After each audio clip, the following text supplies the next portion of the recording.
Hi students, welcome to our channel. Let's learn daily. வாங்க இன்னைக்கான NET JEE problemsல என்ன question இருக்குன்னு சொல்லி பார்க்கலாம். If the error in measurement the radius of the sphere is 2% and in measuring its mass is 3% and in the error in measuring the density of a material of the sphere is dash. So என்ன கொடுத்துட்டாங்க, ஒரு ஸ்பியரோட நான் radius measure பண்ண போறேன்.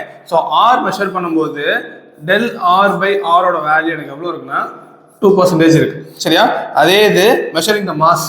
So mass measure பண்ணும்போது அதோட error எவ்வளோ இருக்குன்னா 3% இருக்கு. இப்படிப்பட்ட இதோட நான் டென்சிட்டி மெஷர் பண்ணேன் அப்படின்னா வாட் வில் பி தி டென்சிட்டிங்கிறாங்க. சரியா? ஸோ எனக்கு என்ன தெரியும்,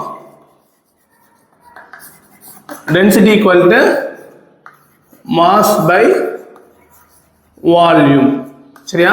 ஸோ மாஸ் பை, இது ஒரு ஸ்பியர் தானே. ஸோ ஸ்பியரோட வால்யூம் என்னது 4/3 பை r cube. சரியா?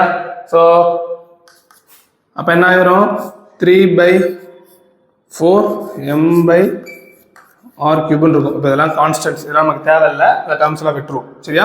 ஸோ நான் என்ன கண்டுபிடிக்க போகிறேன், டென்சிட்டிங்கிறது row, del rho by rho into 100%. இதுதான் எனக்கு கேட்டிருக்காங்க, which will be equal to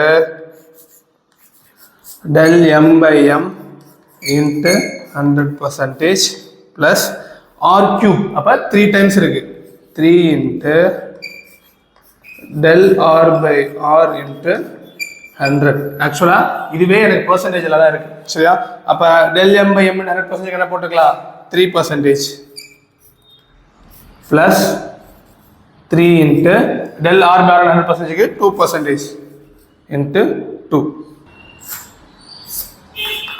அப்போ என்ன ஆயிரும் 3% plus 3 2s are 6%. So which will be equal to 9%. இது நீங்க 11th standard physicsல first lessonலயே இருக்கும். சரியா? So இதே மாதிரி for more interesting NEET and JEE related problems subscribe to our channel. Thank you.